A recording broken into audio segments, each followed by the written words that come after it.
اعوذ باللہ من الشیطان الرجیم بسم اللہ الرحمن الرحیم السلام علیکم ورحمۃ اللہ وبرکاتہ۔ دوستو کیسے آپ لوگ؟ امید کرتا ہوں خیریت سے ہوں گے۔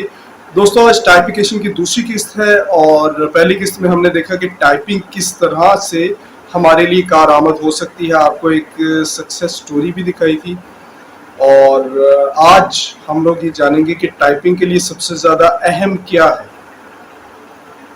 دوستو ٹائپنگ سیکھنے کے لیے جو سب سے پہلا مرحلہ ہے وہ ہے کی بورڈ کو جاننا، کیونکہ ٹائپنگ ہم نے کرنی ہے کی بورڈ کے اوپر۔ ہمیں پتہ ہونا چاہیے کہ کی بورڈ در حقیقت ہے کیا، یہ کیسے استعمال ہوتا ہے اور اس کا سٹرکچر کیا ہے۔ تو چلیے بالکل میں آپ کو بتاتا ہوں کی بورڈ کے حوالے سے، لیکن اس سے پہلے آپ کو اس کا تھوڑا سا ایک پس منظر بتاؤں۔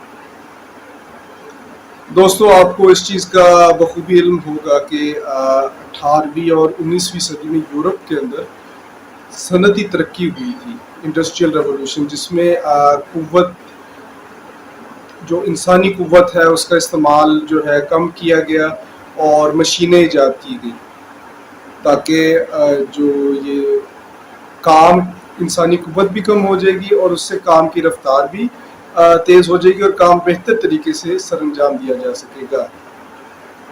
تو یہ جتنی بھی صنعتیں تھی، سب سے پہلے تو ٹیکسٹائل انڈسٹری میں یہ کام شروع ہوا تھا، اور پھر آہستہ آہستہ رفتہ رفتہ مختلف انڈسٹریز نے بھی انڈسٹریل ریولوشن کے تحت مشینز اپنی سہولت کے مطابق ایجاد کی، اور اس سے مین پاور کم ہوئی اور لوگوں کا کام کرنے کا طریقہ آسان اور رفتار تیز ہوئی۔ اسی طرح جو تحریر کرنے کا طریقہ کار تھا، لکھنے کا طریقہ کار، اس میں بھی ایک انوینشن کی گئی، ٹائپ رائٹر ایجاد کیا گیا۔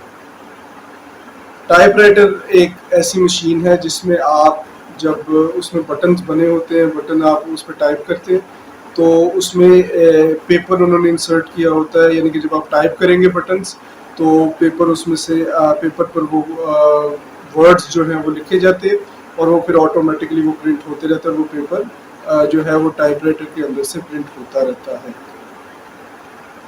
ٹائپ رائٹر کے اندر اگر آپ دیکھیں بٹنز ہوتے ہیں وہ ایک ترتیب میں بنے ہوتے ہیں، وہ جو ترتیب ہے جناب والا اس کو کہتے ہیں کی بورڈ۔ پہلے یہ سرکاری دفاتر میں زیادہ تر استعمال ہوتا تھا اور یہ اسی مقصد کے لیے تھا۔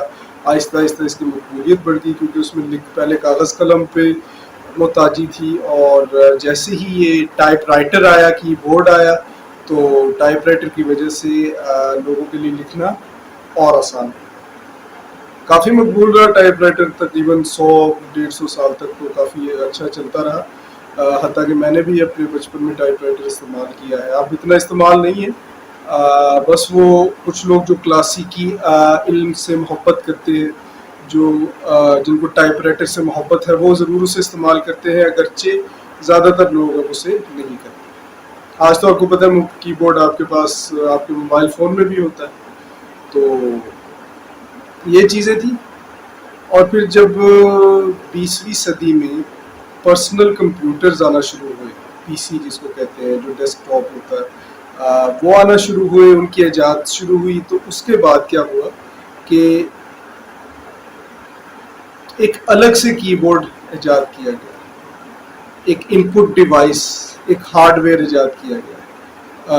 اس کی بورڈ کو یہ آپ دیکھ سکتے ہیں، یہ ہے ہمارا کی بورڈ جس میں آپ کے پاس سارے بٹنز موجود ہیں، اور جب سے پرسنل کمپیوٹرز آئے ہیں تب سے پھر وہ کی بورڈ اور زیادہ آسان ہو گیا، ٹائپنگ اور زیادہ آسان ہوگی، ڈیجیٹل ہو گیا سارا کچھ، پہلے پیپر پہ پرنٹ ہوتا تھا، اور اب اس کی بورڈ کی مدد سے ڈیجیٹل اٹھاتا ہے، آپ کے لیے آسان بھی ہو جاتا ہے کام کرنا، پرنٹ کا طریقہ کار بھی آپ کے لیے آسان ہو گیا۔ تو لوگ پھر رفتہ رفتہ کی بورڈ کی طرف آ گئے، ٹائپ رائٹر ختم ہو گیا۔ کی بورڈ خود پہلے ٹائپ رائٹر میں تھا، اسی ماڈل کو، جو ٹائپ رائٹر پہ کی بورڈ ہوتا ہے، اسی ماڈل کو اسی ترتیب کے ساتھ الگ کی بورڈ بنایا گیا۔ ترتیب جو ہے آپ دیکھتے ہیں نا، یہ موبائل فونز پر بھی اور یہ کی بورڈ پر بھی، یہ وہی ترتیب ہے جو ٹائپ رائٹر پر ہوتی ہے۔ تو اس ویڈیو کے متعلق کچھ بھی کہنا چاہے کمنٹ سیکشن میں ہمیں ضرور آگاہ کیجیے گا۔ آپ کی قیمتی وقت کا بہت شکریہ۔ اللہ حافظ۔